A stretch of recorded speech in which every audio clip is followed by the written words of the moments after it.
made noise, but then a lot of the white people like me, I'll be honest, I went home asking, what's the next step? What are we to do next? And the community that I lived in said there is no next step. They should take our word and the legislation should change. I said there's no way that's ever going to happen. So I am a father of three. One from my first child, 16, looks very much pale like me. My two other children are biracial, and the mother's white, the father's black. It would be considered black. Well, they had a very I'm also involved, sitting member of the Greater Hartford Interfaith Action Alliance, which is a Greater Hartford program. And well, we had an event where a gentleman by the name of Mr. Anson came, and what he had said basically is he grew up in the Rocky Hill with us, years ahead. He was now a Reverend of a church in Hartford, and he was being geared to going to manual labor work when there's nothing wrong with that. But his grades were second. He was the second person in line for graduation under the valedictorian. So, my daughter came out after hearing him speak and said, "Dad, she was quiet in the car." And I said, "What is wrong?" And she had said to me that, "Dad, you know what? My teachers have always looked like me. The books I open have always looked like me again." She said, "But my two sisters, they have never had a black teacher in Rocky Hill. They're in her experience. And the characters, they didn't very much talk about the characters of diversity, being black, gay, homeless, mental health, disabilities, which I call diverse abilities." So what happened is I started a group to face. There was a gentleman at the same time, Wallingford, Connecticut, who was going to each community saying that they wanted to lock up the youth. They wanted to start They wanted to reopen the Connecticut Juvenile Training School here in Middletown, and earlier arrests and stuff like that. So I have a good friend. Her name is Valerie Triplets, and Valerie is standing over there. Can you say hi, Val? Hi. Hello. Valerie and I and two other people started a Facebook group, which is a private Facebook group called Not Just Us, which means we want to have everybody included in this conversation, not just people who are white people who look like me from the suburbs. Everybody needs to be involved in this. So as time went on, we were able to, with our organization as well as with other organizations, we're able to defeat some of the stuff, but they're still coming back in the next legislative session when it opens in January. So my middle child went to a correct middle school, which is a middle school in Hartford system, but there's several of the correct schools scattered throughout Greater Hartford. And on the one, I got an email that said that nooses were found on not where she attends school, but up in Enfield, where under that school system, letting us know. And there were other things. So what I did is I called a friend of mine by the name of Corinne Prescott, who is the founder of Carr, Connecticut, who was unfortunately not able to be here today due to working. But she told me to give you all her best, and that she would, we'll be doing other things. So from there, we started the rally, and that's what we've been doing. Unlike all the rallies, we're going to be having follow-up conversations. So I'm going to be putting a piece of paper over there, which you can give me your name, your phone number, or whatever you feel comfortable with. And after all these rallies are done, we're doing community conversations with the people who are interested in doing that. And then we'll be picking legislative champions to talk about the resolutions of the problems and making those go into bills. Then we will be picking legislative champions who will be legislators who feel the same way we do on these causes. And so they will then take it up and we would advocate with them. So, I think you all, that's a kind of the nutshell. I am going to ask for the first speaker to come up, and that speaker is Kevin, who will give us an outstanding from the Winning Ways from New Haven.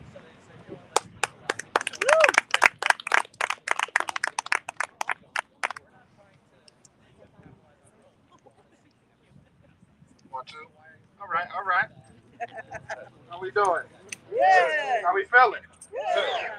Yeah. So thank you, Brian. for the opportunity for me to represent Winning Ways here today in Middletown. My name is Kevin Paulin, and I'm a member of the community. Before I give a title of any sort, I'm a member of this community of the state of Connecticut. I'm out of East Haven, but I've been throughout Connecticut for a long, long time, so I just love every part of Connecticut, and I love all of y'all. So with that said, just give you a quick introduction of who I am and the organization I represent. That's, again, my name is Kevin Paul, and I'm the Executive Director of Winning Ways Incorporated. We're a 501c3 based out of New Haven, but we serve the entire state of Connecticut. And we really look to really be a support system for those that need it. The idea of Winning Ways started with 3 co-founders, me being one of them, and all 3 of us had traumatic experiences, most of which was self-inflicted. But through those traumatic experiences, we were able to get up and climb out of that hole that we put ourselves in. So when all 3 of us met, one of the commonalities that we had was that we had a support system. We had a community that embraced us when we were ready to change, and that gave us hope when we were hopeless. So with that said, we thought, it'd be an awesome idea to create an organization that could give that back, that could lend support to people that do not have that support when they return home from incarceration, or when they go through recovery, or go through any traumatic situations. So that's what we started in 2016. Winning Ways is simply an organization that provides support to any and everybody. And when I spoke with Brian, our mission and the mission that we all are here today for just lines up perfectly. We got to be a community that supports the people that need it. And as long as we're given, we're going to be able to keep it and keep growing. So let's continue to move forward with that. Let's continue to be each other's support. Because that's at the end of the day, we can't build a community by ourselves. We build a community with a community. So I thank you. I'm not going to take too much of your time, but I'm really encouraged today. I'm really happy to be here. And let's continue the fight. This is just the beginning. And whatever we can do, myself and Winning Ways included, Brian, please let me know. And we're here to support. And let's keep winning. Thank you.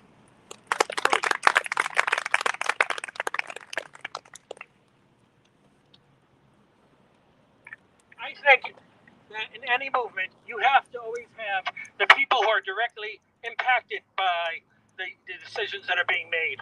With that said, a wonderful school group from Middletown High, Middletown High came to me, said they wanted to be much more involved in this mission, in this movement for equality rights for all people. And so that I'm going to ask the speaker from SEAM, and she'll tell you about what they're doing at SEAM.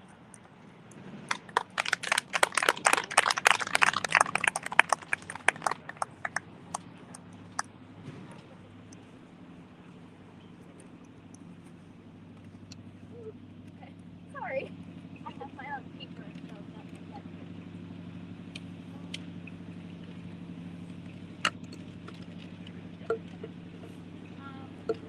see how this goes with the speed. Right, maybe she could strap it like across or something. Why don't you hold it for her? Yeah.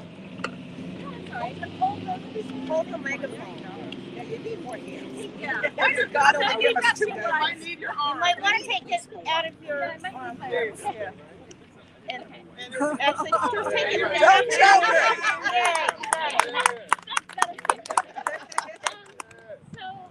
Real close to your mouth. What? Real close to your mouth. Hello. We're not used to Right, now hold the button. Oh. Spin it around though. Talk on the other side.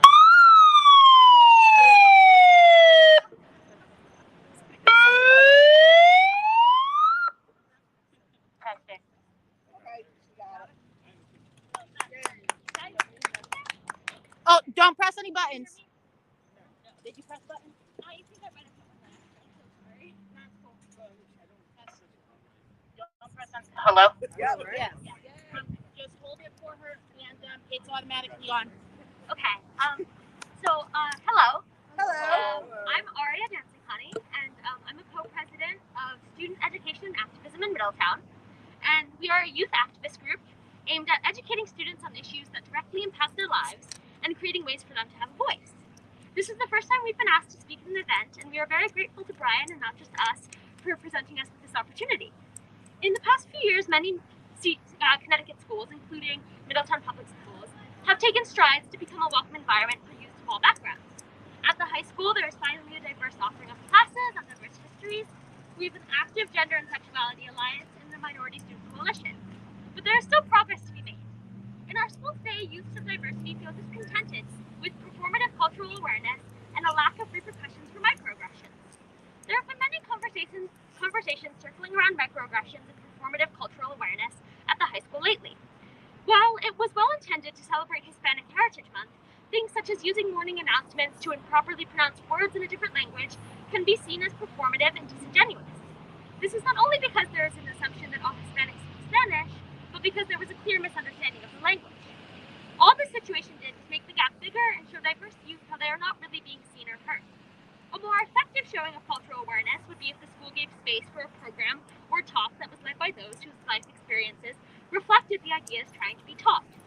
As a diverse youth group, SEAM believes people should be consistently learning and listening in order to be culturally aware. Rallies like this one can help everyone move forward together if there is active listening to the voices of the underrepresented. Microaggressions are encountered constantly by youths of diversity. They range from insensitive jokes from teachers to poorly guided lesson plans to aggressive interrogations.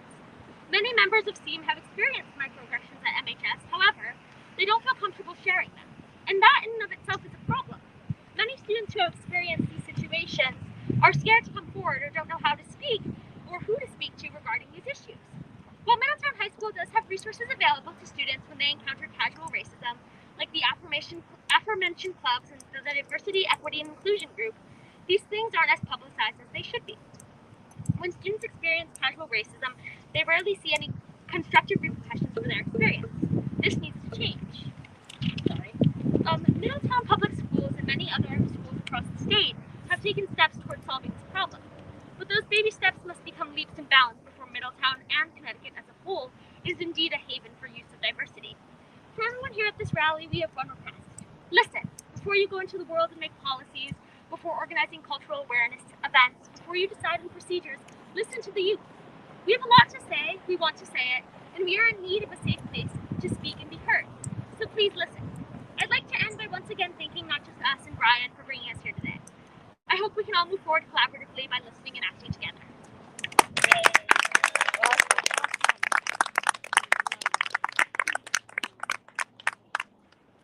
You know, sometimes in society, voices are not heard as very much, especially when it comes to elections, and especially when the Connecticut only has the Democrats and the Republicans. Well, they have more. If you ever be surprised, they would have a lot of different parties. And I think that their voices, the Democrats and the Republican voices, often take up so much air and space in the room that other parties and their candidates do not get that opportunity. So today we're here blessed with two candidates running for governor, Rob Hodeling and Michelle Bickling. And so what I'm going to ask is that Rob Hodeling, if you could come up now and tell us what you would do if you were elected governor to address the issues of hate and violence and crimes against people with diversity. Thank you. Congrats on your recent win in court too. Thank you. Oh, you don't have to press the button. You just speak. There we go. All right. So first of all, thank you, Brian, for allowing me the opportunity to speak. As you mentioned, that there are other parties in Connecticut, and we have different voices. And I'm here, happy and glad to also see my colleague Michelle Bickling. I really appreciate her and the work that she's doing, and we need more voices. So first of all, I want to start by saying hate has no place in Connecticut, specifically hate crimes. And no one should ever feel threatened for just being who they are. And we need to do more. I know for me, the legislature may not always do the right thing in the right speed and right amount of timing, but I do want to commend them on one key initiative that went into law recently. In May of 2022, it was signed into law, Public Act 22-9.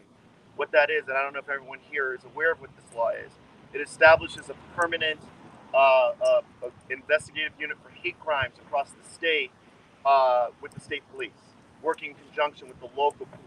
This gives a little teeth to hate crimes, more teeth than we used to. So I do want to commend the legislature. Problem is, as I just stated, May of 2022, you would think we would have a group at the state police level 20 years ago, 30 years ago. This is the problem we have in Connecticut. We need to move quicker when it's right. We need to do the right thing quicker. Now, for me, I just want to quickly speak about some of my personal experiences. So I come from a multicultural family, a little bit similar to what Brian's saying. My father is white, Dutch American. My mother is black. He would argue that he never, he said this to me throughout the years when I was growing up, that he never met a black person until he went to Africa. So he was born in the Midwest. He was out of Michigan, and he joined the Peace Corps, and he ended up in Liberia. And Peace Corps, Liberia, nice town, but unfortunately, he ended up in one of the bloodiest military coups on the African continent.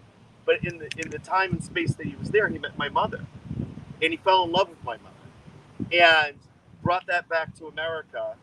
And we have a great multicultural family. My wife is from Puerto Rico, for example. And I think fundamentally the roots of hate and hate crimes is a lack of understanding. And I'll tell you, we have some really interesting Thanksgivings when we have all of everyone come together and we start talking about our cultures and our ethnicities and backgrounds, and also, just gender differences as well, right? So for the members of the LGBTQ plus community, we need more support. We need more understanding, because they have just as many hate crimes on them as well as racial or religious based, right? We need more understanding in our society, not less. And for me, and I'll wrap up on this, when I win the governorship, and I'll be in the governor debate on Tuesday with Governor Lamont and Bob Stefanowski on NBC, but for me, what I stand for is strengthening our civil rights, strengthening the teeth, making the right thing quicker. We need to work in a coordinated way across our state with local state police as well as communities. And I really believe in strengthening community relationships where that lack of understanding exists. I think we need more events like this. We need more reach out. We need more diversity in the audience and the speakers so that we can express that across our state. So anyway, I want to say thank you again to Brian. Thank you for everyone here. I really appreciate it. And I will, hand it off back to Brian for the next speaker. Thank you so much. Woo, woo.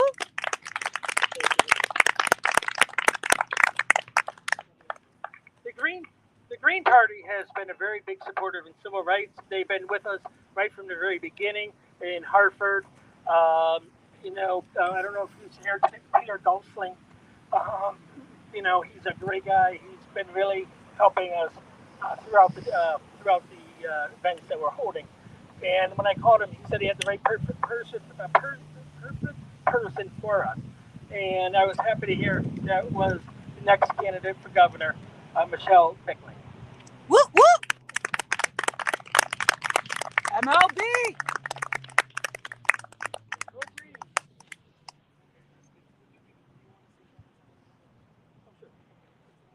Is anyone available to hold it for me? I want to give Brian a break.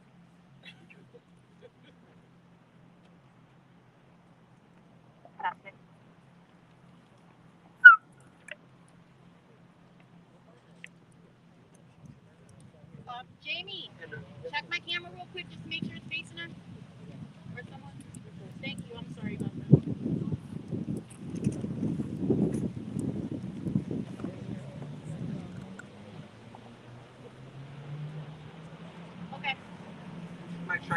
Okay. There's water here. There's candy here. I brought him for this, so please help yourself. Testing. Is that a little bit better for everybody? Perfect. Yes. I'm naturally soft-spoken, so I'll try to remind myself to project a little bit more. So yeah, just hold it closer to your mouth. Hold it closer to my big mouth. Okay, very nice. My name is Michelle Louise Bicking. I am first-generation West Indian American. One half of me comes from Barbados. One half of me comes from St. Vincent and the Grenadines. I pray that my mother and my father are shining down on me today, because this is a tremendous moment for me to be able to share with you. I just want to firstly thank all the organizers, Power Up CT, everyone who made this moment possible and other moments throughout the state. Your labor has not been in vain. This is something that is near and dear to many hearts, and I support you in any way I possibly can. I also need to say, since many of you may not know this face or this voice, is that I am a single mother of one. That young man there running down the battery of my phone is my pride. I am a medical social worker. Most of my patients are on hospice. I see you all. I'm a certified birth doula, and one of my patients' clients is due in the next few days with twins. God bless her. And as was mentioned before, I am a candidate on the Green Party ticket for governor. I don't take that lightly. If I were to be able to have the privilege to be the governor, the next governor of the state of Connecticut, I would be the first Black female governor anywhere in this country, and most undoubtedly be the first Black queer governor anywhere in this country. So I'm very grateful for this unique privilege. I have my little pad in front of me. The former first grade teacher always takes notes, so I always have this little pad with me just to get my thoughts in order. Just want to name 3 names for you really quickly. Dominique Battle, Jennifer Brailsford, Jennifer Mercado. So even though hatred may have many roots, one of the most profound roots for me is violence. And violence for me is the based on the opinion that someone has some measure of superiority over another and has the right to end lives or make existing lives difficult for others. Violence often dwells in the shadows. It may be in our attics. It may be, hidden in photo albums of being at marches where people were gunned down or hosed down.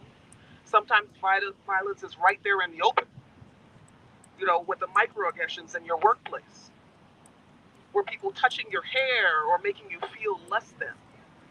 But violence exists. It is palpable. It is real. It is brutal. It is unfiltered. To me, the cure for violence is us. Those who believe that we have a commitment to each one of us. Not just when we're standing in front of a crowd or when it's appropriate or when we're at church, but every day, every waking hour, we recognize that commitment to each other. And violence, 2 routes in which we cure violence is through joy and through love. For me, joy is the opportunity to express yourself freely, your whole self. So whether you're going to a pride march or whether you're going and wearing your natural hair in the office or just being your whole self and embracing who you are meant to be, that is how you express joy. And your joy can never be taken away from you, no matter where you are, where you're from, or who you wish to be. The second way is love. And I see love as an action word. It is not just something that we have for our loved ones, those that we are connected to by birth, but those who are not connected to on other sides of the planet, on other sides of the state, those who do not look like us, who do not have our lived experiences, but we love them anyway. The destitute, the sex worker, the veteran in recovery, the migrant, the refugee, the differently abled, the transgender teenager. We express a deep, bottomless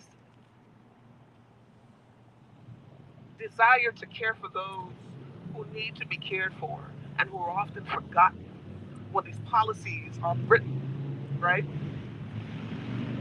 Whose voices are drowned out by the million and billionaires who have access to all our TV channels and all our radio stations. But together we cannot be beaten because we know the power of both joy and love. And we can cure the violence of hate in our lifetime if we choose to. Dominique Battle, 24-year-old young man shot outside of a club in Hartford. Jennifer Brailsford, 40-something-year-old woman stabbed to death by her ex-boyfriend even after she got a protective order. Jennifer Mercado, 24-year-old transgender woman and sex worker stabbed to death by a prospective client. I honor their lives. And I know that together we can end the scourge of hate. Thank you.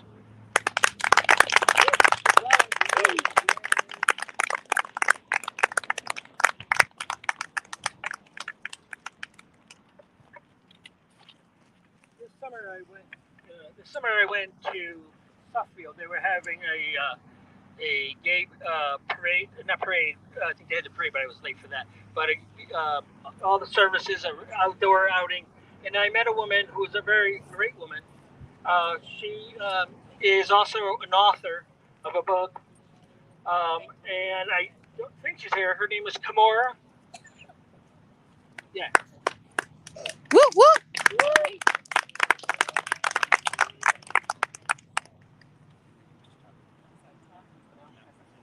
Oh yeah, you don't get the press anything. Okay, so first off, no, I didn't write a book, but I was talking to someone this morning about a book that is going to be published this month. So that's kind of cool. That's what it was. Yeah, it was. So hello everyone. Very great to see you. Woo! Morleila Harrington. I am the founder, owner, and operator of Forest Cultural Corner LLC. And I'm here today to talk about ending hate in my state, because that's what we're all here for, right?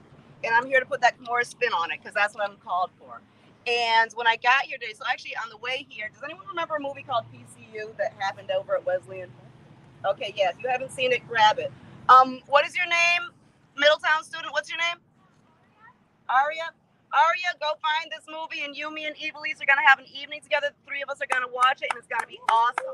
And I'm going to start with that, because one of the beautiful things about that movie is that movie was created by a former Wesleyan student who went to Wesleyan in the early 80s. And he was disgusted by this idea of PC culture. And it's funny, it's a bro movie, it's kind of interesting how it happens. But what he was disgusted by was that this PC culture was creating a place where we're all going to our own camps, right? So the gays were going to their gay camp and saying, "Ooh, we're oppressed." At the same time as the black folks were saying, "Ooh, we're oppressed." At the exact same time as the immigrants were saying, "Ooh, we're oppressed." At the same time as folks who were differently able. And guess what we did beautifully? We sectioned ourselves off, and we created a place where that one oppressor who's out there oppressing all of us had the easiest job ever, because we never came together in joy. We never came together in love. As Michelle said, love, love. And when she said that, my heart, this is peaceful revolution, y'all. Do you know what your government has in their arsenal? Do you know what they own? Do you know what they can do to social media? You know what they can do to any of us at any time? We can't fight. That was a cute idea. In the 60s, our parents had a wonderful idea that armed revolution was going to happen. It sounded really, really good. Who's here protecting us today? Each other. John Brown Gun Club. John Brown Gun Club, right? We're in Connecticut. This is that beautiful place where I get happy. Torrington, Connecticut. John Brown. Y'all have white people. Connecticut is the land of steady habits. I'm constantly listening to white people ask me, what should we do? What should we do? What should we do? Yo, the daddy of your movement is from Torrington, Connecticut. John Brown. With his righteous indignation. White people, please find yourself some righteous indignation, because as we do this with love, there's a strange place where love has been equated with being passive. We lost. We've lost. If our way of showing and demonstrating and working out this verb, this thing love, is sitting back and rolling over and saying, "But I love you, stop killing me. But I love you, get your foot off my neck. I love you so much." So I understand why you've got these Nazi ways, why you've got these ugly things, and therefore I'm going to allow you to continue talking and spewing this crap. No. Dear, beautiful, loving people, become righteously indignant and say, "Stop it. You've got to be wrong. This is sick. This is horrible." And as a black lesbian, there's a whole lot of places where the black issue is exactly the same as the gay issue. There's a whole lot of places where the gay issue is exactly the same as the black issue. And there are so many nuances there that if you take what I just said and run with it, you are wrong. Welcome to America. We have a whole lot of beautiful human beings. We've got, there you go. And honestly, do that one, okay? Because fuck citizens. I'm done with citizens. We're human beings having a human experience. We've got to figure out how to do this human thing, right? We've got a bunch of amazing human beings who do a great job of cloistering ourselves off from the rest of us because they don't get the issue. Guess what? They're not going to get the issue. They're going to get it wrong constantly. And when you find yourself getting into a conversation, someone's like, well, I understand that he says he's a girl, but I can't believe he's a girl because who cares? Absolutely no one cares. I could care less what you think. Now let's think about this, because as we try to fight white supremacy, right? This is Kamora's here, this is a conversation, right? As we try to fight it, y'all are doing a really great job of using the tools of white supremacy to fight white supremacy, and it's driving me crazy and it's scary as heck. If you can explain that a trans human being is a human being because they went off and got a gender marker taken care of, and they've been in hormones for 6 months, and they've done this, and they've done that, and they've done that, welcome to the 3/5 compromise. You did what our country did wrong a long time ago. The United States of America is the only nation on the face of this earth who, through legislation, created a group of human beings as less than human. That was the 3/5 compromise that made black people less human than anyone else. How do doctors prescribe painkillers for black folks today? They do When that. DCF takes our babies away from us, what do they think about our emotions? What is the general feeling about the humanity of human beings in the United States of America? I'm not asking what people here think, please. Take yourself out of your beautiful altruistic way. You know exactly what I don't care what you think. The human beings who are your neighbors, the human beings who live in your communities, what is it that folks think about the superhumanness of black folks? We didn't learn nothing, because here we are in 2022, and I get to listen to transgender activists, folks who believe that they're creating a space for true humanity to shine. And they're spouting 3/5 crap at me because they ain't never read any 3/5 crap. This is not single issue life. When my dear sister Audre Lorde told you that this is intersectional work, there's no single issue, she meant it, and then she continued writing. But y'all got a soundbite, and that's not telling you nothing. Read your history. As Americans, this is it. This is the plea today. More than anything else, when I said the three of us were going to sit and have conversation and talk, it was beautiful, Evilise, that you had to help her out with the microphone. Evilise has been an angry human being for a very, very long time. And then one day, someone showed up at a rally and gave her a megaphone. No lie. That is not a lie. She was angry. She wasn't doing anything about this. Spewing anger. And then they put the mic in her hand, and it happened. And this woman's voice goes off and does amazing stuff.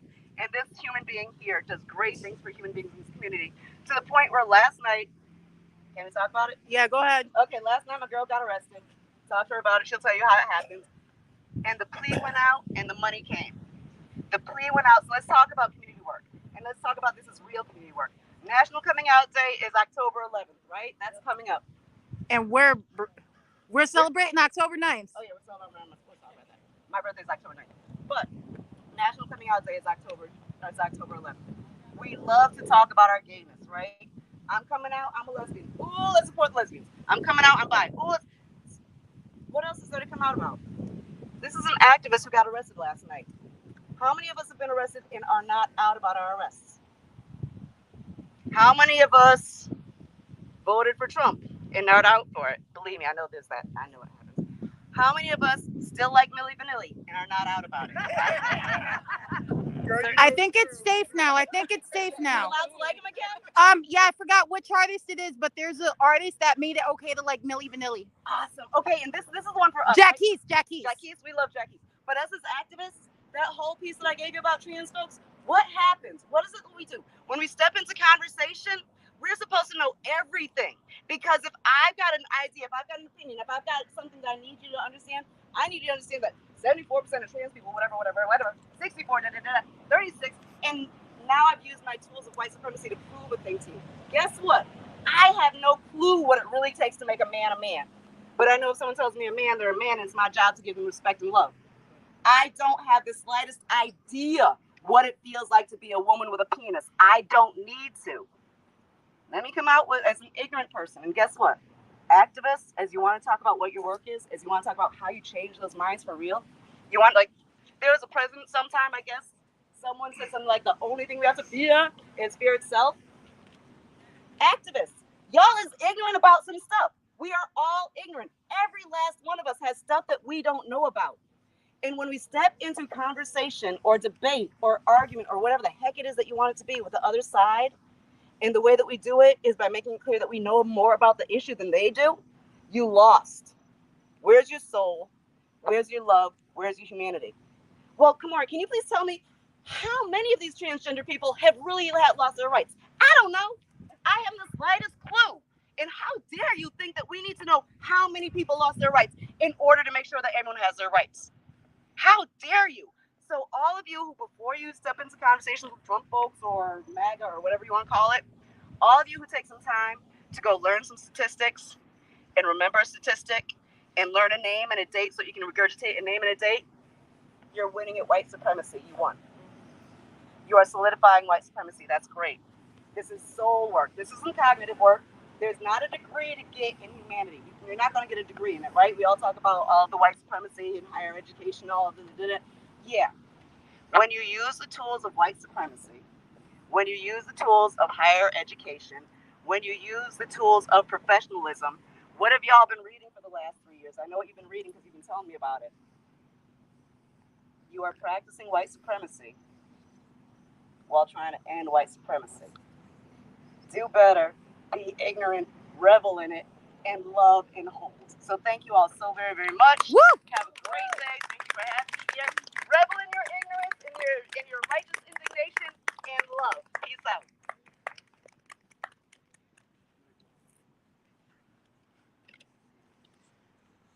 I'm next going to introduce a woman who has a very profound story to tell. And she works with students from the Bridgeport public schools. Her name is Reverend Valerie Carr. Woo-hoo. Woo.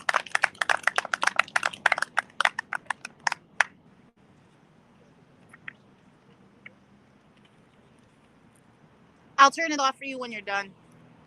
All right, they're just working on the microphone.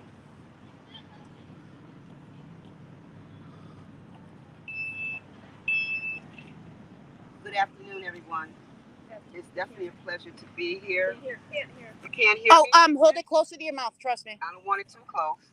Oh. Can you hear me now? Yes. Okay. I just want to give you a little background. I want to introduce myself. My name is Reverend Valerie Carr. I am a special education teacher at the Bridgeport school system. I've been teaching for 37 years. I enjoy my job. I love it. But I'm also here to share with you my story.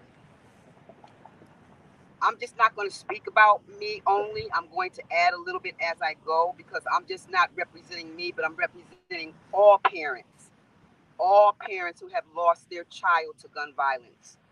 2 years and 8 months ago, my son was gunned down on the street I lived. He was gunned down due to the fact that he defeated another man in a physical fight. So another relative of his, I guess, did not like the results, and he decided to put 4 bullets into my son. It was very tragic for me to walk down the street that I live on still, and see my son in the middle of the street with a huge puddle of blood. And at that time, because of my spiritual background, I could only say, Jesus, please help me. By that time, I was hysterical. He was rushed to the hospital. The police officers had asked me his name. I gave them his name, which is Abdul Lemon. They also asked me how old he was, and I said he was 38. A doctor came out and told me that we're working on him and we're trying to do the best that we can. And I said, thank you. Within 5 minutes, another doctor came out and said the same thing to me, and I said, I thank you again. As the police officer came out, he asked me my son's full name. I gave him the name. I gave him my age. And after that, he told me he just passed. I don't know where my mind went, but I thought I was going to lose my mind because that was my only child. And it hurts. And I'm not saying that, if you have 3 or 4, it doesn't hurt. But when you only have 1 and that's taken away from you, what else do you have left? My thing is this. We as a community, we have to be able. Sorry about that. Oh, we can hear you though. You can still hear me? Okay, we as a community, we must stick together. Me personally, see, I don't believe in that word snitch. Snitch does not exist in my vocabulary because as long as you do not tell, you allow these killing machines to constantly keep on killing. If they're not caught, that gives them the opportunity to take someone else's life. The person that took my son's life the following year, he turned around and shot a man in the head. Thank God that the man lived. But we cannot have these type of people walking our streets. They destroy our community. Gangs, I hate gangs. But my thing is this, anytime you cannot, just take a physical beating and you feel that you have to come back with a gun, I call you a coward. You're a coward. Because the simple fact, a man will fight you fist up. He doesn't have to use a gun. And that's how my son was. My son never really bothered anyone. He was beautifully loved by the Bridgeport community. It really shocked Bridgeport. And they definitely lost a great soul. But my thing is that I'm here to say that we all must stick together. Am I telling you to go down to the police station and do a report by yourself? That's not what I'm saying. What I am saying is that if we do it as a community, that is where the strength lies. We have to stick together. And as long as we don't stick together, once again, we allow the killer to keep on killing. So in my closing, I'm telling you, let us all come together to build a stronger, love, better community so that, people can walk the streets. People don't have to live in fear. We need to be strong as a community. That's the only way this is going to happen. The police are swamped with murders. They can't do it by themselves. Yes, it is their job to serve and protect, but we also have a job too. We have to back our law enforcement. We have to. So let's just come together and just build a stronger community of love and not hate. Thank you. Woo!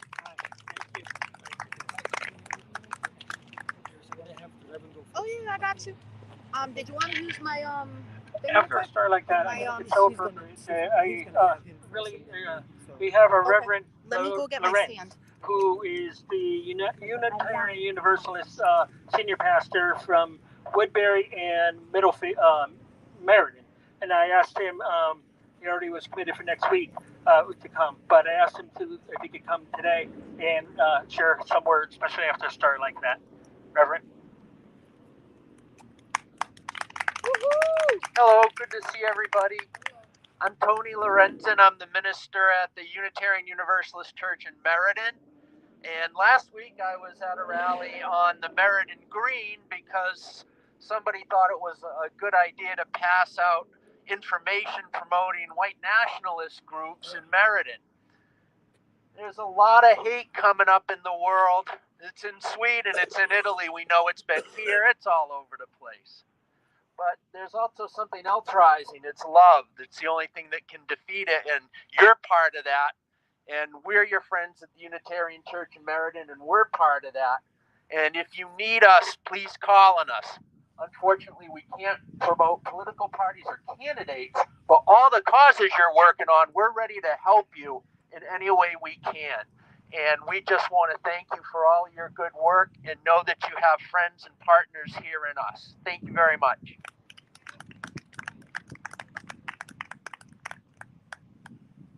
The next person I'm going to ask to speak, I met her in January. I saw her. She was doing a lot of good work with people who are addicted and people who have family members who are addicted to opioids. She spoke in Bridgeport, but I asked her to speak again today because I think what she has to say is very profound. She's the founder of a group called COPE, and that's a Bridgeport, but I also think it's people outside of Bridgeport. And her name is Enchantress Iris Sita.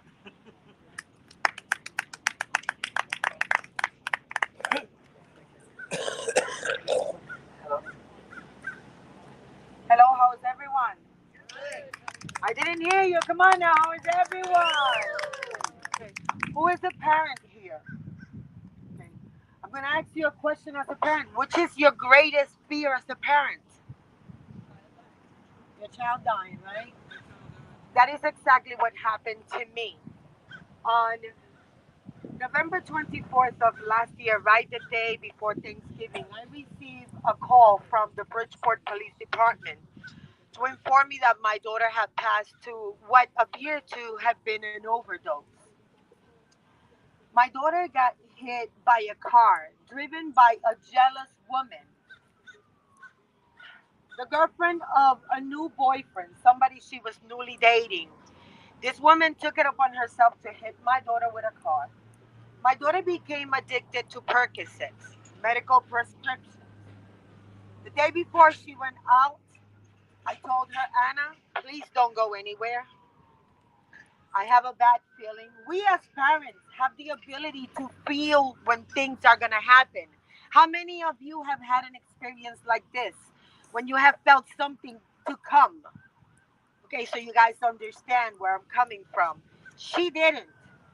So she asked me, Mom, she told me, Mom, you're trying to scare me. You're trying to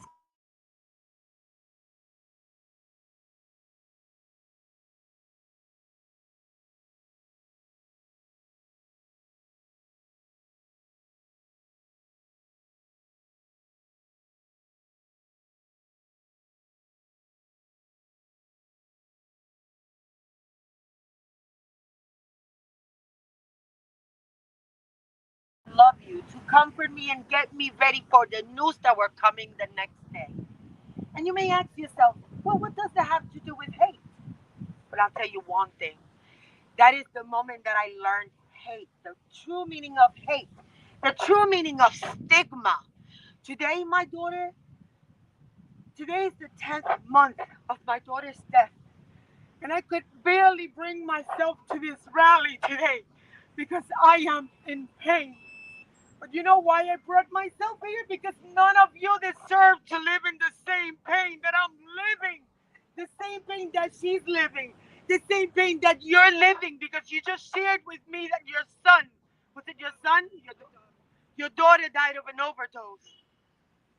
And it is important that we confront the hating stigma with love, the same love that all of you are talking about, because that is the only thing that is going to conquer the stigmatization, the ignorance, the idea that our addicts deserve the fate they encounter just because they are addicted. So that is the reason for which I'm here today in this rally, speaking about my daughter's deal, speaking about my pain, speaking about this opioid epidemic that is taking so many of our loved ones. And I'm fighting this stigma not just with love, but also with education. Going out there, giving away Narcan kits, meeting our addicts where they are, loving them where they are so we don't have to lose them.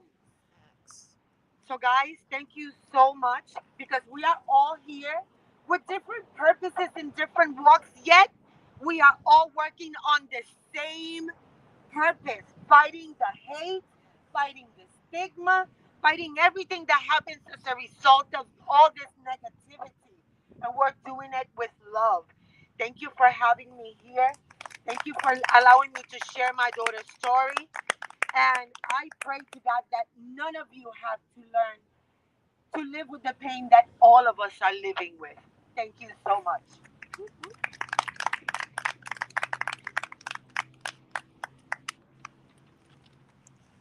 Now, I'm going to ask. A lot of times, when it comes to hate, people's rights get taken away.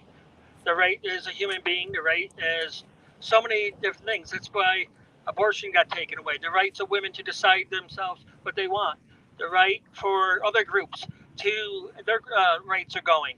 So I asked, and I've known this individual for several years. We worked on adoptee rights issues together, and we got that passed because at one point, adoptee rights, they said if you did not have, adoptees did not have access to the original birth certificates, they didn't need them, and what have you. But she stood up and she fought.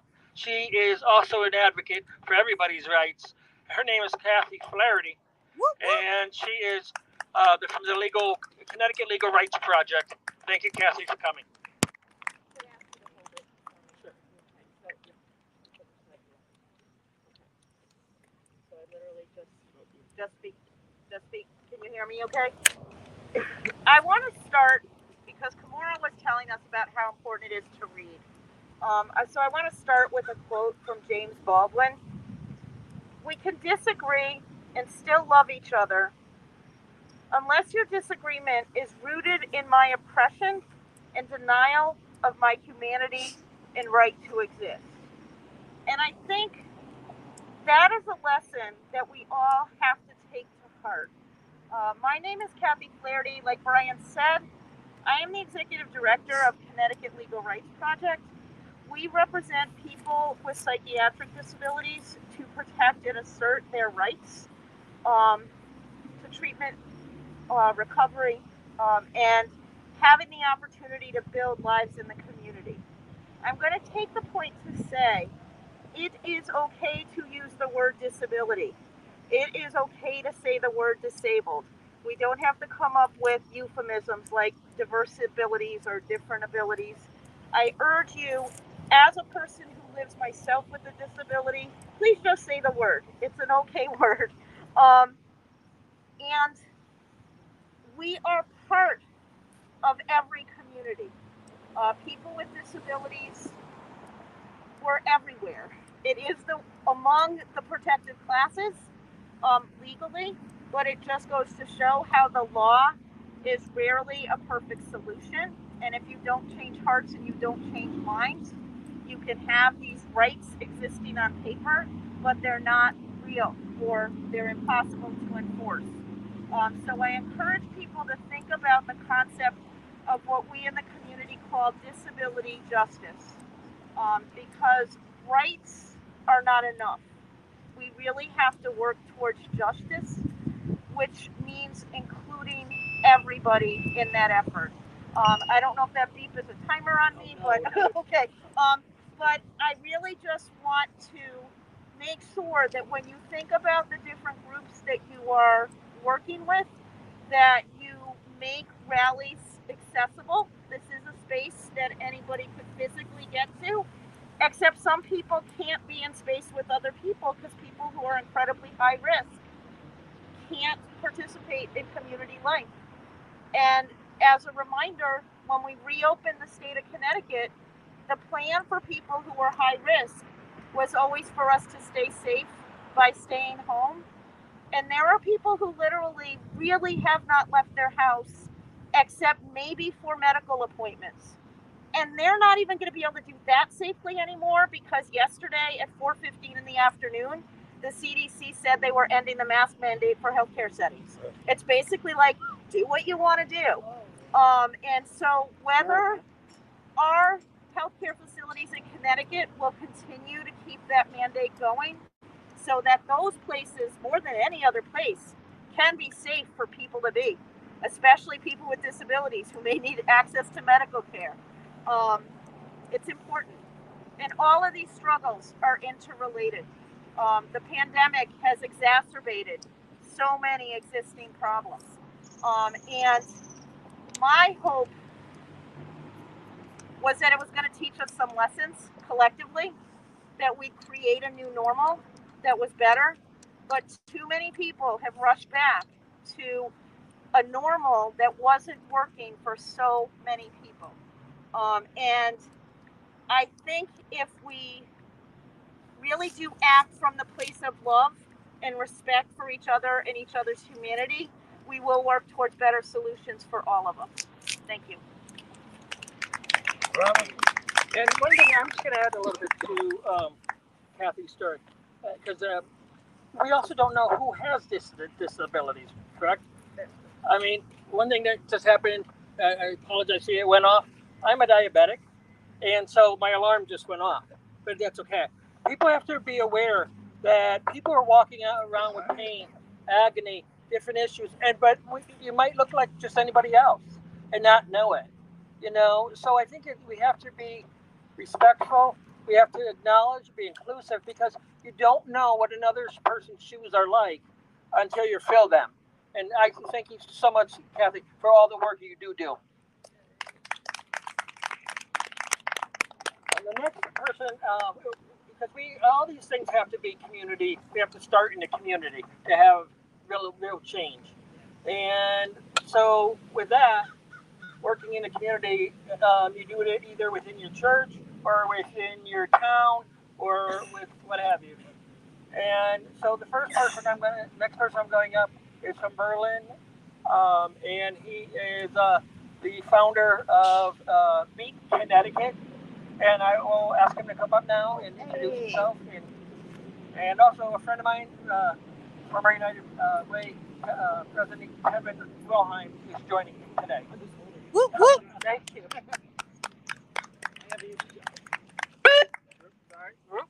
Okay. Thanks, everybody. My name is Chris Barlow. I'm the co-chair of the Berlin Equity Action Team. We're actually from right next door in the town of Berlin, Connecticut. A little bit closer. Okay, can you guys hear me now? Yes. Can you hear me now? All right, everybody can hear me. So yeah, my name is Chris Barlow. I'm the co-chair of the Berlin Equity Action Team. And I just wanted to talk a little bit about what it's like to be a black person that lives in the suburbs. In a weird way, my life came full circle. I actually was born in Hartford, Connecticut. I left when I was about 8 years old, and I grew up outside of New York City. Life in a weird way came back to me, and about 11 years ago, I took a job here in central Connecticut and have lived here ever since. Actually, we were renting for a little while in Middletown, and shout out to our Middletown folks. I know there was a student here that was here earlier. My daughter actually graduated from Middletown High School, so this is a very familiar and a great place to be. That being said, I was fortunate enough to buy a home in Berlin, Connecticut a couple of years ago, and I'm going to start my story there. So my family and I moved to Berlin a couple of years ago. We were thrilled to find a house in a nice neighborhood close to major highways with a well-regarded school system. We didn't start to realize what the racial climate was like in our town until one October morning, while out on a walk in the neighborhood, we saw a black-faced gollywog doll created by one of the high school clubs prominently displayed in front of Walgreens on Farmington Avenue. That's Berlin's busiest street. We did a double take. We asked ourselves, did we just see what we thought we saw? And we said, oh, hell no, not in our town. What's a gollywog, you ask? It's a black-faced character doll. Think Al Jolson. That was a symbol of racial intimidation popular in the 1800s in the US, UK, and Australia, to name a few countries. Gollywogs were universally accepted as racist stereotypes in the 1950s were the precursor of the removal of racist images like Aunt Jemima today. We took a picture and sent an email to the superintendent and director of the club, who apologized and had the display removed immediately. He then invited us to join a newly created Social Justice and Equity Committee, which we thought was great. The committee was a momentary breath of fresh air. Our facilitator was amazing, and the whole thing was great, until it wasn't. Somehow, the knowledge that she shared got a little too real for the residents of Berlin, and residents complained, and the board unceremoniously shut it down. We started talking with others in town, people like Kevin, and we came across numerous articles and rumors about the town of Berlin. We learned that in 2019, Berlin's police commissioner was replaced after being caught using racial slurs and reporting that he trained his officers to use deadly force against African Americans. Tales have circulated about the apprehension of neighboring high schools not wanting to play Berlin's teams in sports due to the colorful language directed at opposing players that read straight out of an episode from Apple TV's hit show Swagger.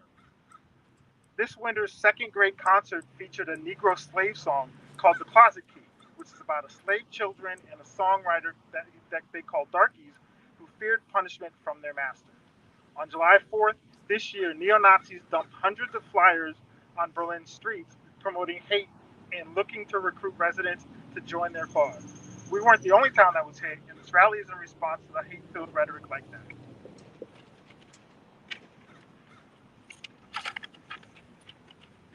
These rumors and documented incidents do not paint Berlin in a positive light. The Urban Dictionary calls us the most racist town in Connecticut. Rumors travel, and we've heard that members of our own group, that Berlin high school students who go on to CCSU, have been pulled aside for directing colorful language at fellow students. Some faculty feel these students are ill-prepared for life outside of town where the world is more diverse. Early this year, conservatives pushed to make the local Board of Education politically affiliated and partisan. Their rationale was to prevent kids from being indoctrinated into the dangerous liberal agenda and being exposed to scary concepts like racism, social justice, and equity. A resident who spoke at a public hearing got visibly upset why we kept bringing up the gollywog and complained about how the student who made it cried when it was taken down. Proof that this dangerous agenda was making students feel bad. The resident went on to explain that it was meant to be a scary voodoo doll instead, as if that was any better. They said that they didn't understand why it was interpreted that this malicious thing interpreted as a malicious thing meant to intimidate black people. Ironically, that's exactly why black history needs to be taught in school. The phantom specter of critical race theory, as we know it, it's what's behind these tactics. They don't want white people to feel bad and believe black, indigenous, and Latino history isn't real American history. We organized Berlin's inaugural Juneteenth celebration this year to teach the town about its own rich abolitionist history. We partnered with the local historical society and learned some amazing facts. One notable white activist home was a stop on the Underground Railroad. We collaborated with Berlin's Republican mayor, who dedicated a proclamation in his honor to commemorate Juneteenth at our event. The town played a role in greeting the famed Amistad captives when they arrived from New Haven by train. Berlin transported them by horse-drawn snow sled to Farmington, where they lived before the Supreme Court trial that would set them free and send them back to Africa. We recently learned that 8 black Berlin men enlisted and served in Connecticut's Civil War colored regiment. As you can see, black history is not only American history, it's Berlin history. We stand here as a group of residents who want to educate our community about its own history, a history where every resident of our 90% white town should be proud of. White students and parents should be proud of that history. Berlin has the honor of being a charter member of the Wide Awake Society.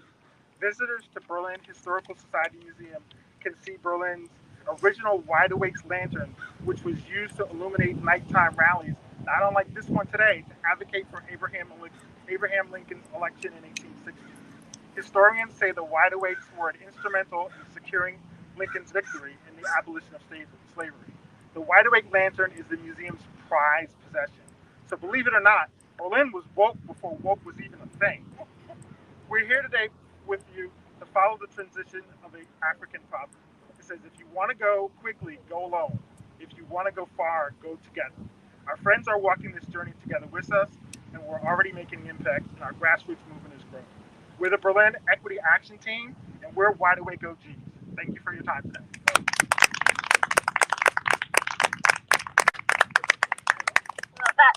Did I break it again? Okay. Can you hear me? Hold on, I got you. You hit one of the buttons. Sorry. Did I break it again?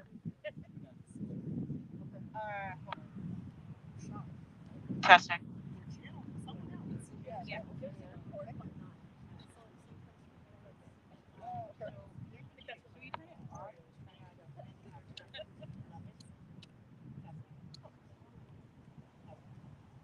Testing. Thank you. So, one of the major issues that I started my group was when there was a representative that was from Wallingford who I did not think had the best interests of children and diversity at heart. And he was saying, it's been documented, what I'm saying is documented in the newspapers, that he was blaming people or youth of diversity from going into, from certain towns like Hartford, Middletown, Meriden, Bridgeport, New Haven, Waterbury, saying that they were stealing the cars that were increasing was due to them. He wanted to open the CJTS. He got a whole bunch of other people involved in the process. So, that's how I said, you know what, my children who are biracial, and even my oldest child who isn't, we're going to put a stop to this because it's my kids' lives and my kids' futures that are going to be if this man succeeds. So I was so happy when we had a woman who's here today who's going to speak, who has decided to challenge this individual in the Connecticut State House of Representatives. And I will ask her to come up to speak now. Rebecca Highland. Woo! Fry the fish!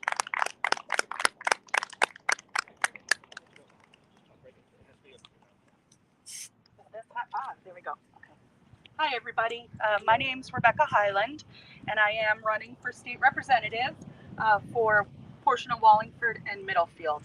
I want to thank the organizers. There we go. I want to thank the organizers and especially everybody here today for giving me this opportunity to stand here and speak. I am extraordinarily humbled to be standing in the same spot as the speakers that we've had today. I'm a white girl from Connecticut. I'm privileged. I know that. And part of the reason that I'm so humbled is because I know that I've enjoyed benefits because of the suffering of a lot of the people here and because of the suffering of minority groups. And I also know that no matter how much I educate myself, I don't live in the day-to-day realities of somebody who is part of a minority group and part of a visible minority group, certainly. I am ignorant and I have a lot to learn. And I look at this as a start to hopefully educating myself more and more and more as to the needs of all people, of all human beings. I had other stuff that I was going to say, and then I realized that it sounded really stupid. So I'm just talking from the heart now. When the reason I decided to run is because I have a 3-year-old son. And I know that for the world to be a better place for him, it has to be a better place for everybody. And I know that as long as we allow the people in power, and I'm one of them, as long as we allow the people in power to continue to stoke fears about differences and to stoke fear about change, then we're not going to succeed. That in order for us, and it sounds really silly when I say it out loud, my slogan is thrive together, because I know that in order for any of us to thrive, we all have to thrive. I recognize that. And I know that as long as LGBTQ plus youth are dying by suicide at a rate that's disproportionate to others, that we're not thriving. As long as Black mothers are dying, giving birth at a huge numbers above others, we're not thriving. And the list goes on and on and on. So thank you for giving me this opportunity to learn. Thank you for giving me this opportunity to be part of this. I am committed to continuing to educate myself and continuing to learn from the people who know the information and know the experience.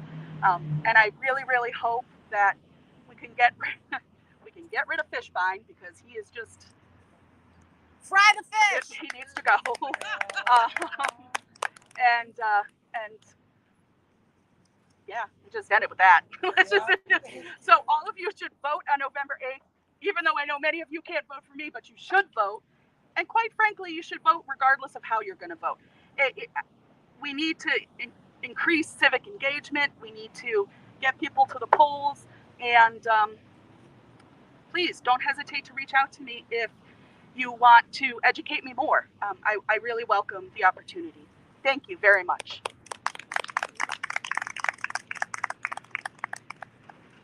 The next speaker is from the First Church of Christ in Middletown. Is there an Ann Percival here? Can you hold the horn for me? Sure. How was my volume? Louder. How was my volume? Okay. There we go. I'm here to represent First Church here in Middletown. Thank you for the opportunity you've given so many of us today to learn from your lived experience, be inspired by your passion, be invited to follow your lead in eradicating structures that create and perpetuate racial harm, along with other harms. Our team is small. We have two goals I'd like to share. One is educating ourselves about white fragility, white privilege, white supremacy, and related phenomena that cause racial harm. The other is to collaborate with other groups that work towards racial justice. On October 8th, down in Harbor Park, there is a community day to commemorate the 4th annual honoring of the Middle Passage Port Marker ceremony, where enslaved people were deposited on Middletown's shores, and also to welcome the tall ship Amistad. First Church, Church of the Holy Trinity, South Church, will have a table there together, and we're working together as churches to do what we can to address racial issues in Middletown. If you'd like to get on our email list to be alerted of any activities we do, please sign up at our table there. Thank you all for being here. And I thank you so much for the messages of love that I heard today. Whoop, whoop. Thank you, Ann. You know, I could have done my advocacy without others. You know, when other people said, hey, Brian, we'll help you, then when they found out how much time commitment it was, they said, oh, I'm sorry, we got a game to watch. We got to do anything else to watch. But there was 3 people. One of the people was here today who said, Brian, whatever you need, we will do it together. We will change the face of Rocky Hill. We will change the face of Connecticut. We will change everything what we need. She's been working extremely hard in my town of Rocky Hill. And it's my great pleasure to introduce a friend for many, many years. And her name is Valerie, Triplets from the Rocky Hill Congregational Church. Whoop, whoop.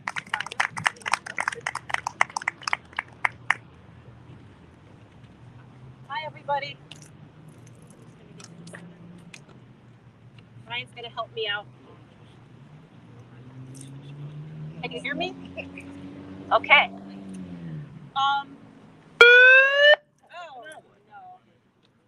Oh, just make sure the volume's all the way up on not on that, on Is this working? Yeah. We're good. So I want to thank Brian for inviting me here today to have the opportunity to meet all of you, to connect with all of you, and really to build our strength in each other, getting to know each other.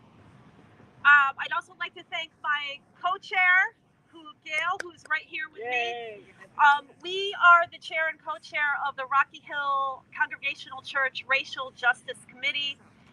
And today I want to talk about the word truth. Earlier this week, I heard a series of interviews on NPR that featured the views and memories of civil rights leaders and activists from the 1960s.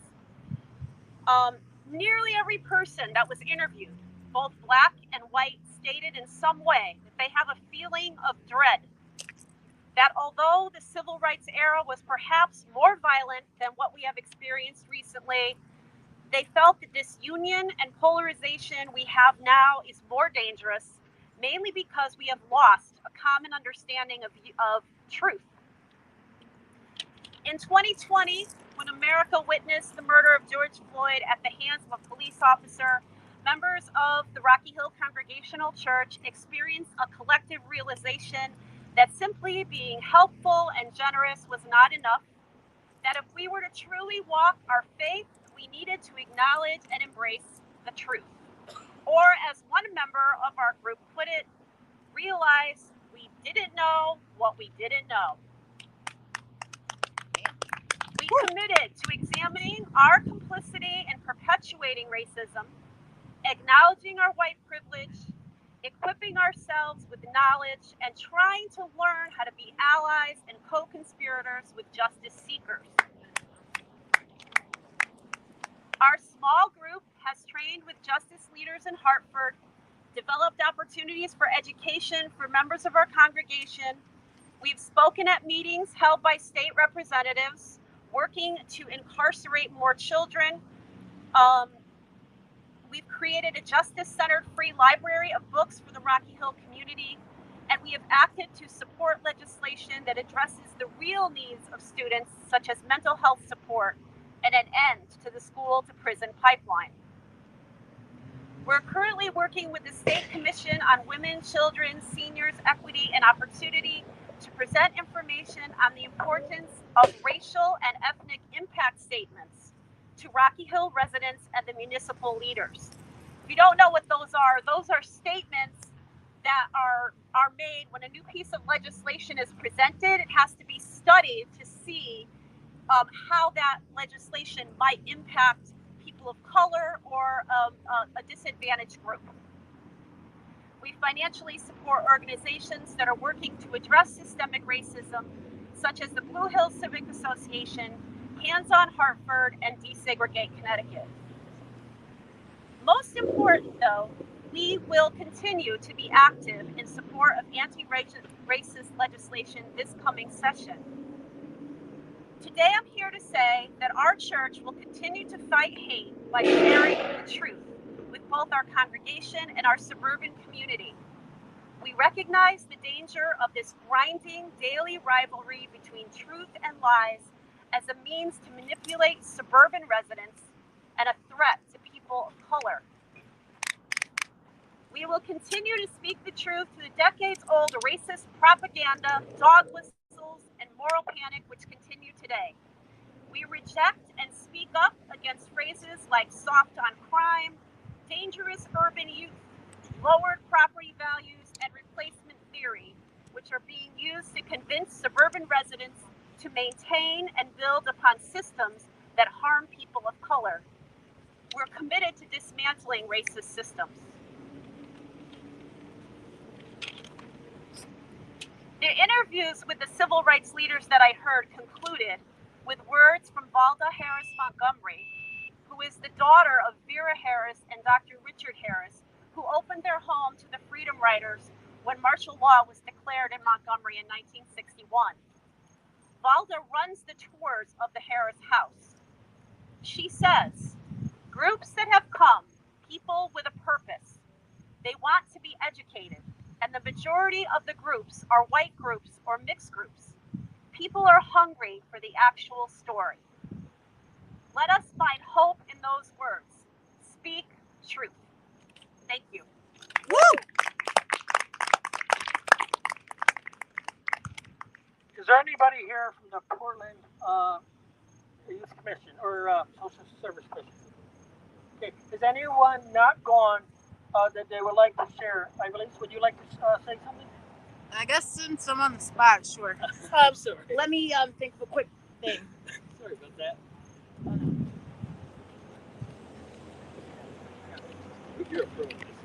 No, trust me, I barely speak at rallies. I'm usually filming on purpose, so that's how I get out of it.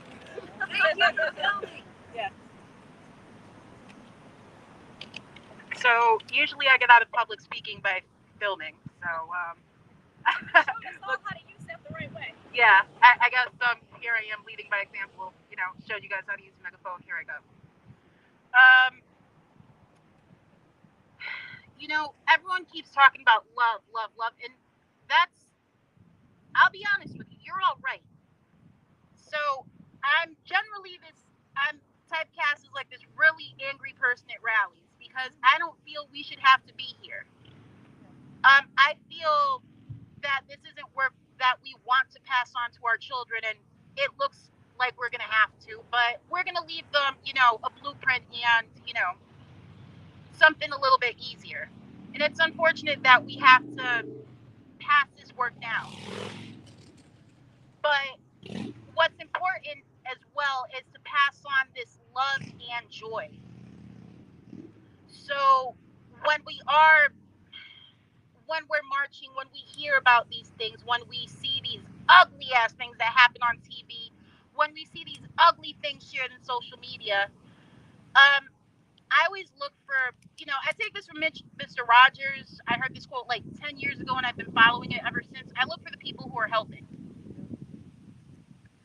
So you can get caught up in the things that might make you angry, and it's righteous anger. But look for the people who are helping as your guide to what to do next. And if you don't see anyone helping, then it means that you're probably the one called to step up and lead by example. So I would hope that many others come forward. A big inspiration of mine was Erica Garner. So before she passed away, I was Facebook friends with her. Really awesome girl. So one moment she's arguing with someone on Facebook, another moment she's planning a protest, and other times she's a single mom, right? But it was all her. And she was this really genuine person. And I'm like, holy crap, she's raising kids by herself too. She's arguing with people on Facebook too, and she's doing this work. And anyone who has a megaphone in their hand and their heart in the right place can gather with people, and it doesn't matter about the professionalism. It doesn't matter how many degrees you have. It doesn't matter where you come from.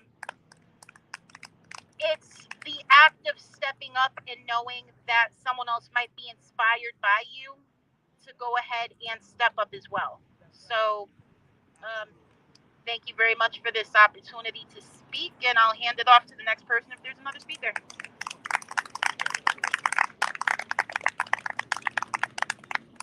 Oh yeah, DSA. He's legit.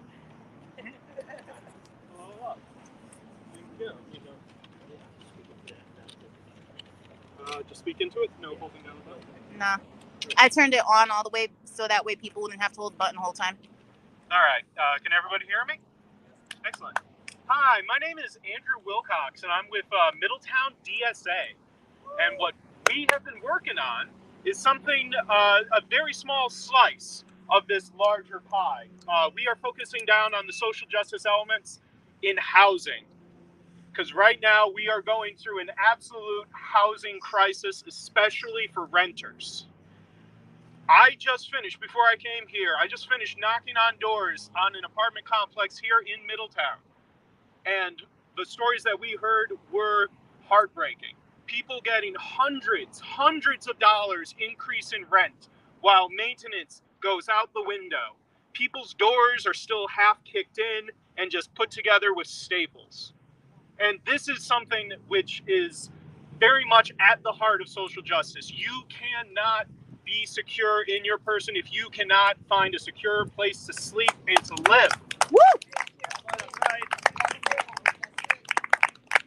So we are doing our part to fight back, and we are asking people here if they want to contribute. Specifically, we have coming up on the weekend of October the 15th. October 15th. We are setting up a community meeting here in Middletown to bring tenants, to bring renters, to bring concerned citizens forward to talk directly to city councilors in a community meeting, to let them know what people are going through, so that when and this is the reason why we're doing it, the Fair Rent Commission, which, if anyone is not familiar, is a body where you can take your complaints.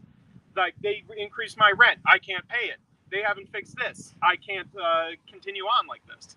This is a body which would have the mandate to hold binding resolutions against landlords, to force them to pay up before they force through more increases, more broken down elevators, more broken down street lights, more package theft, more of all the horrible things people are going through while they're just counting their money in New York.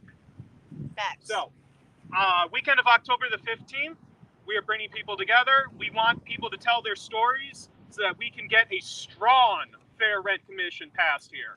We don't want a rubber stamp just for landlords. We don't want something which isn't going to meet half the time.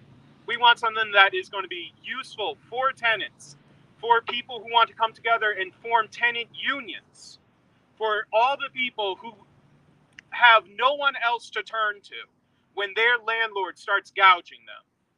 And that's what we're trying to do. So if you are interested in coming to the meeting or providing testimony, come speak to me or this gentleman in the white jacket here.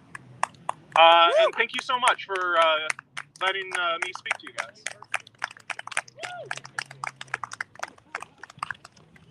Has anyone not had an opportunity to speak? Okay, I'm going to remind you, like I did in the beginning. I'm going to ask you to. Right, it's right here. Oh, it's right there. Oh, either one. No, either one is great. As long as you leave, please sign a thing so that we can. As I said, the rallies are only the beginning of the conversation. Now we've been able to identify the issues. Now we want to meet again, probably on virtual, where each county, each section, where like all the people here, will meet, and we'll be able to talk about resolutions to the problems, so that we can get bills passed that will take care of the problems. Because unfortunately, as much as we would love to say, oh, well, let's just change everybody's heart, we need to do it legislatively. We need to have laws, and then hopefully still continue at that point to work on the hearts. But there are too many people who are suffering, until people with white supremacists can change their heart. We have to do what we need to do to protect those people. I thank you all for coming today. Next week we are in Torrington on October 1st, next Saturday at 1. October 8th we are in Windham County. We don't have exact town yet, but it'll be 1 o'clock. We have several speakers as well. I thank you all for coming out and spending a Saturday when you had other things to do. And I really just ask you, please, to remember that everybody can make a difference, but they have to vote. They have to vote for all the offices. They have to get involved with all the town commissions. And it's not everybody has to do everything at once. If people step up, and lots of people step up, encourage your friends and families to step up and to get involved. Because it's only really on the local level, in the state level, where we really get things done on the national level. And I thank you all for coming today.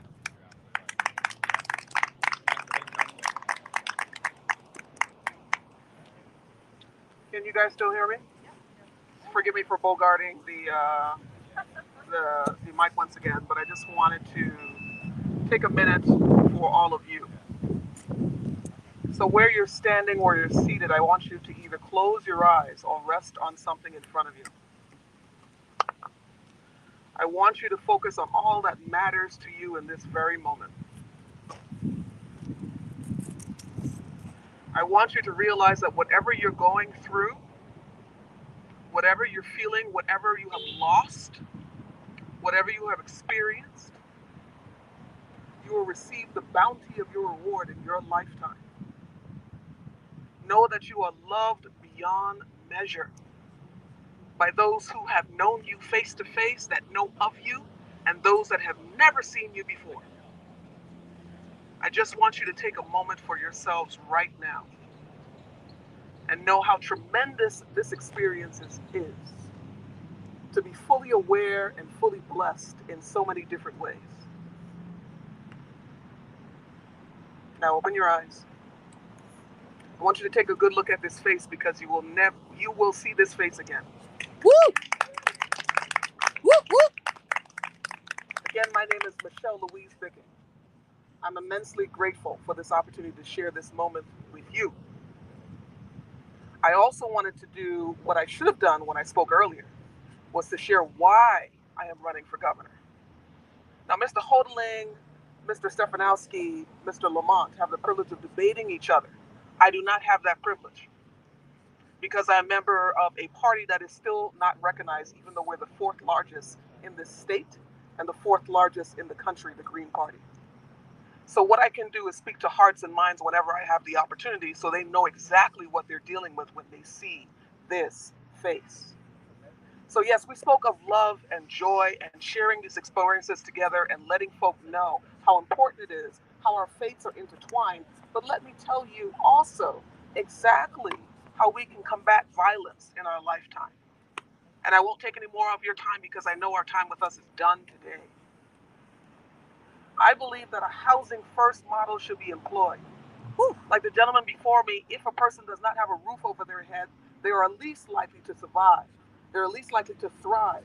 and whether they're going through substance abuse recovery or becoming a single parent after their loved one has died, or a part of an intimate partner experience, intimate violence experience, and living on their own with 3 children, they still can make it through because they know they have a place to go to called home. I also believe in ending qualified immunity for our police officers, because I believe that there are officers, even though they're charged to serve and protect, the only thing that they have done is to serve the interests of the wealthy and protect them, to allow them to further the scourge of the violence of poverty and political disenfranchisement. No one is above the law, even though those who are intending to enforce the law appear to be. No one. I also believe in universal health care, because if you have health, you can have anything. And not healthcare that divides your benefits into dental or oral, but comprehensive, and especially for those who have mental health disorders that have gone unaddressed for years. Again, I had mentioned things that you keep in your closets, in your back rooms, in your upstairs. That includes the loved ones who have been suffering with bipolar disorder or schizophrenia. You hide them from everyone thinking that it'll disappear, but it does not. Mental health is a priority, especially amongst our youth as well as our elders.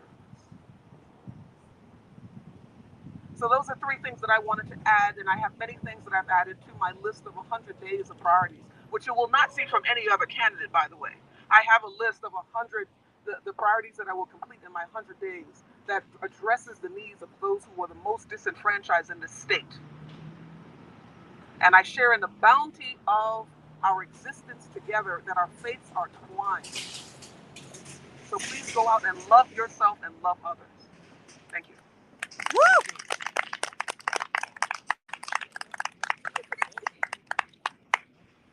So with that, I think unless anybody has anything other thing to say, I thank you again for all coming, and hopefully you have the rest of the great weekend, and we'll see you soon.